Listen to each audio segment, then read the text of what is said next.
नमस्कार मित्रांनो, शिवात्मा फिटनेस या यूट्यूब चॅनलमध्ये आपलं सहर्ष स्वागत. शिवात्मा हेल्थ केअर जेजुरी या वेलनेस सेंटरच्या माहिती प्रचार प्रसारासाठी आपण हा यूट्यूब चॅनल त्या ठिकाणी चालवतो आहे. या चॅनलच्या माध्यमातून बरेचसे आरोग्यविषयक माहितीपूर्ण व्हिडिओ आपण ग्राहकांना आणि आपल्या व्ह्युअर्सला, जे पण सबस्क्रायबर आहेत किंवा आपले जे प्रेक्षक आहेत त्यांना आपण त्या ठिकाणी माहिती बरीचशी त्या ठिकाणी देतो आहे.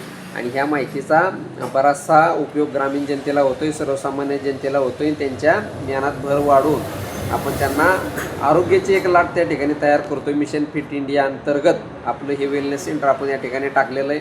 तर आज आपण नेहमीप्रमाणेच एक नवीन विषय त्या ठिकाणी घेऊन आलेलो आहोत.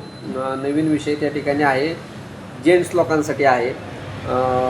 जे काही सर्वसामान्य कुटुंबातील असू द्या किंवा प्रत्येक पुरुषाला असं वाटतं की आपण फिट राहावं, आणि जे काय आपली फिटनेस आहे हा कशा उकळतो, ज्यावेळेस तुमचं पोट शेपमध्ये असेल जेंट्स लोकांचं, त्यावेळेस तुम्हाला ते लक्षात येतं. तर आजचा विषय असणार आहे पोट पुढे येण्याची कारणे, ज्याला आपण ग्रामीण भागात डेअरी म्हणतो. बाबा तुमची पोट पुढं आले, डेअरी पुढं आली, ती कमी करा, कुणी कोणाला म्हणतं. तर ह्याची कारणं काय आहेत, तर हे आज आपण त्या ठिकाणी बोलणार आहे. आजचा विषय तुम्हाला कळला असेल, पोट पुढे येण्याची कारणं. ही ग्रामीण भागातल्या आणि सर्वसामान्य कुटुंब असू द्या, कुणी असू द्या, ज्या माणसाला वाटतं की खरंच आपण फिट राहिलं पाहिजे, पण त्या माणसाला उपाय कळत नाहीत आणि तो माणूस कुठंतरी गोंधळलेल्या अवस्थेत असतो. तर आपण ह्या सगळ्या आजच्या व्हिडिओतून तेच गोष्टी आपण सांगणार आहे, जी की कॉमन समस्या आहे. आज देशाचे पंतप्रधान नरेंद्र मोदींनी पण सांगितलं आहे की भारतामध्ये 10 लोकांमागं 7 लोक ओबेज आहेत, म्हणजे ओव्हरवेट आहेत. आणि ओव्हरवेट असण्याचे कारण काय आहे, तर तुमचं चुकीचं खानपान. आणि त्यामुळंच काय होतं, पोट पुढे येतं, डेअरी पुढे येते. जनरली जेंट्स लोकांची चेस्ट, त्याच्या आतच तुमचं पोट पाहिजे, तरच तुम्ही सेफमध्ये. हा विषय त्या ठिकाणी महत्त्वाचा आहे. तर आज आपण आपल्या विषयाला चालू करू. माझं नाव श्रीकांत राणे, वेलनेस कोच म्हणून गेल्या 6 वर्षापासून वेलनेस सेंटर चालू आहे. आणि 2.5 ते पावणे 3 वर्ष झालं स्वतः आपण आपल्या हर्बल लाईफ कंपनीची शॉपी चालवून हर्बल लाईफ कंपनीचे प्रोडक्ट आपण लोकांना देतो आहे. आणि त्या माध्यमातून एक आरोग्याची चळवळ आपण उभी करण्याचा प्रयत्न करतो आहे. जे नवीन लोक असतील त्यांनी कृपया आपला चॅनल सबस्क्राईब करा आणि आरोग्यविषयक माहिती घरबसल्या मोफत मिळवा. चला आपल्या विषयाला आपण त्या ठिकाणी चालू करू. पोट पुढे येण्याची कारणं. आणि खूप कॉमन विषय, बऱ्याच लोकांना ह्याचा खूप फायदा होईल असं मला तरी वाटतं आहे. सर्वात महत्त्वाचं चुकीचा आहार. सर्वात पहिला मुद्दा असा आहे चुकीचा आहार. तर आपण काय खातो, तेलकट खातो. ग्रामीण भागामध्ये जनतेला असं वाटतं की बाबा जास्त तेल टाकलं, भाजी चांगली झाली म्हणजे बरं असतं. पाहुणे-रावळे आले. आजच गुढीपाडवा आहे. गुढीपाडव्यानिमित्त पोळीचं वगैरे जेवण होतं, पण थोड्याच दिवसात एप्रिल मेमध्ये यात्रा जत्रा चालू होतात. आणि ग्रामीण भागात असतंच मटण बिटन खाणं बिणं, ते एकदम तेलकट असतं. किंवा मग बाहेर तुम्ही खाता, बाहेरचं हॉटेलचं जेवण काय असतं, आता कॉम्पिटिशन इतकं झालं आहे, भरपूर हॉटेल झाले. मग लोकांना जास्त स्पायसी कसं देता येईल त्यासाठी बघा तुम्ही, ते भाजी तेलच असतं. ते जर व्यवस्थित एका बाजूला काढलं तर दुसरी भाजी घरगुती एखाद्याची तयार होईल, एवढं ते तेल त्या ठिकाणी असतं. ते तेल आपण खातो. गोड पदार्थ आपण खातो. जनरली आपण चहा जास्त पितो आणि फास्ट फूड खातो. फास्ट फूड म्हणजे काय, तळलेले पदार्थ. यामध्ये वडापाव येतो, मिसळपाव येतो, रगडा पॅटीस येतं, पाणीपुरी येतं. फास्ट फूड जे फास्ट तयार होतं आणि फास्ट खायचं मध्ये उभं राहूनच खायचं. जे तुम्ही उभं राहून रस्त्यावर खाता त्याला म्हणायचं फास्ट फूड. आणि हे कोण खातं, गाई गडबड. सकाळी लवकर कामाला जायचं असतं, कुठंतरी लवकर उद्योगधंद्याला जायचं असतं, तर ही लोक फास्ट फूड खातात. फास्ट फूड खाऊन त्यांचं काय झालेलं आहे, जीवनच इतकं फास्टमध्ये गो अवे हा विषय त्यांचा होतो. तर फास्ट फूड खाणारे हेल्दी असं मला अजिबात वाटत नाही. तर फास्ट फूड खाण्याने फास्ट नका खाऊ, स्लो फूड खा. स्लो फूड म्हणजे आमचं सकलित संतुलित आहार आहे, त्यामुळे जास्त वेळ तुम्ही पृथ्वी तलावर राहतात. स्पष्ट बोलतो का, तर फास्ट फूड हे खरंच फास्टच कार्यक्रम करते सगळ्यांचा. कोल्ड्रिंक्स, बिस्किट आणि बेकरी पदार्थ. कोल्ड्रिंक्स खूप वाईट आहेत. कोल्ड्रिंक्समुळं तुमच्या हृदयावर ताण वाढतो आहे. कोल्ड्रिंक्समधनं किती कॅलरीज तुम्ही जाता. एक स्प्राईट तुम्ही जर घेतलं तर ते 40 रुपयाचं स्प्राईट 300 ml असते.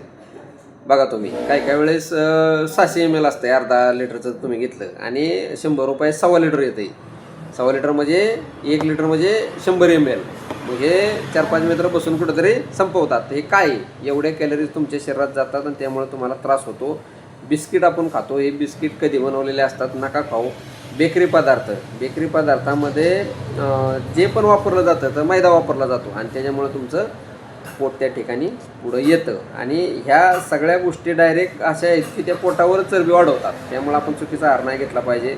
पुढचा विषय, ह्याच विषयातला मुद्दा कमी हालचाल, जे लोकांचं बसून काम आहे अशा लोकांना खूप ह्याचा त्रास होतो. दिवसभर बसून व्यायाम नाही, त्यामुळे घेतलेल्या कॅलरीज बर्न होत नाही, त्यामुळे तुमचं पोट त्या ठिकाणी हाय असंच राहतं किंवा वाढत चालतं. झोप पूर्ण होत नाही ह्या लोकांना, ज्यांचं पोट पुढं आले त्यांचं बघा झोप पूर्ण होत नाही. रात्री उशिरा यायचं, सकाळी लवकर जायचं. 6 तासापेक्षा कमी झोप जर कोण घेत असेल तर त्याला हा त्रास होतो. हार्मोन बिघडतात. काय बिघडतात? हार्मोन्स. प्रत्येक माणसाच्या शरीरामध्ये जीन्स आहेत, हार्मोन्स आहेत, आणि ह्या हार्मोनचा बिघाड झाला का तुमची पूर्ण शरीराची क्रिया बिघडते, भूक त्या ठिकाणी वाढते, फॅट वाढतात आणि तुमचं मेटाबॉलिझम पूर्ण डिस्टर्ब होतं, चयापचय प्रक्रिया डिस्टर्ब होते. झोप अपूर्ण, 6 तासापेक्षा कमी झोप जर घेतली, ज्यांचं पोट सुटलेलं आहे ते 100% त्यांची झोप पूर्ण होत नाही, कमी हालचाल होते आणि चुकीचा आहार घेत आहेत. तर काय घेतात आपण वर सांगितलेलं आहे. ह्याच विषयातील पुढचा मुद्दा आहे ताणतणाव. ताणतणाव बरी जीवनशैली जर असेल तर 100% तुमचं काय होतं, चिंता, काळजी, स्ट्रेस, एक कॉर्टिसोल म्हणून एक हार्मोन्स आहे. ते कॉर्टिसोल जर तुमचं हार्मोन्स वाढलं तर ते तुमच्या पोटावर चरबी जमा करतं. त्या हार्मोनचं काम तेच आहे आणि त्यामुळे तुम्हाला त्याचा त्रास होतो. तर ताणतणाव बरी जीवनशैली आपण नाही त्या ठिकाणी स्वीकारली पाहिजे. आपण हेल्दी जीवनशैली स्वीकारली पाहिजे. आणि तुमच्या आहारामध्ये तुम्ही काय खाता? साखर, मैदा आणि ब्रेड, जे बेकरीचा पदार्थ आपण म्हणतो ब्रेड, मैदा आणि साखर, हे तुमचे डायरेक्ट बेली फॅट वाढवतात. तर हे गोष्टी तुम्ही आहारातनं टाळल्या पाहिजेत. जास्त खाणं, भूक नसताना खाणं. काही लोकांचं असं असतं की आलं का खायचं, भूक नसली तरी खायचं, जास्त खायचं, ओव्हर इटिंग ज्याला आपण म्हणतो, पार्टनर डेली यूज तर खायचं. मग काय होणार आहे? जर भूकच तुम्हाला नाही आहे तर ते शरीर पचवणार कसं? तुम्हाला कॅलरीज लागतात किती, कॅलरीचा तक्ता आपल्या येतं आहे, तुम्ही इथं येऊन ते पाहिलं पाहिजे. त्या पद्धतीने तुम्ही आहार ग्रहण केला पाहिजे. जे आहार घेतला आहे तेवढं तुम्ही व्यायाम करून ते पचवला पाहिजे, नाही तर ते जमा होतं. 6 ते 7 हजार कॅलरी जमा झाल्या की 1 किलो वजन वाढतं आणि मग तुम्ही ओव्हरवेट होता. आणि अन्न खाऊन ते पोटामध्येच आहे ना सगळे यंत्रणा, आता ते पोटाभोवतीच पहिल्यांदा साचायला लागतं आणि पोटानंतर मग इतर शरीराच्या भागात एक ठिकाणी साचतं. गरजेपेक्षा जास्त कॅलरी घेणं ह्यामुळे सुद्धा तुम्हाला 100% त्रास होतो. तर मित्रांनो, आपण हेल्दी जीवनशैली कशी असावी किंवा हे जी कारणं सांगितली आहेत असं जर आपल्या बाबतीत होत असेल तर आता वाढलेलं पोट कमी कसं करायचं यासाठी आपल्याला कुठे यावं लागेल? शिवात्मा हेल्थकेअरला यावं लागेल, BMI करावं लागेल आणि मग आपण बऱ्याचशा लोकांना चांगले रिझल्ट दिलेले आहेत. तुमचं वाढलेलं पोट कमी होईल, तुम्ही फिटनेसमध्ये येताल, तुमचं आयुर्मान वाढेल. आजचा व्हिडिओ इथपर्यंतच होता. इथनं पुढचे व्हिडिओ 10 मिनटं 11 मिनटातच आपण घेण्याचा प्रयत्न करणार आहे. तुम्हाला ह्या सगळ्या गोष्टी आपण या ठिकाणी सांगत असतो. आपण नक्कीच याचा लाभ घेतला पाहिजे. आपला चॅनल सबस्क्राईब करा. नवीन व्ह्यूअर्ससाठी विनंती वजा सूचना. चला, आपला हा विषय इथपर्यंतच होता. पुन्हा भेटू नवीन विषयासह. तोपर्यंत थँक्यू व्हेरी मच. गुढीपाडव्याच्या सर्वांना शुभेच्छा.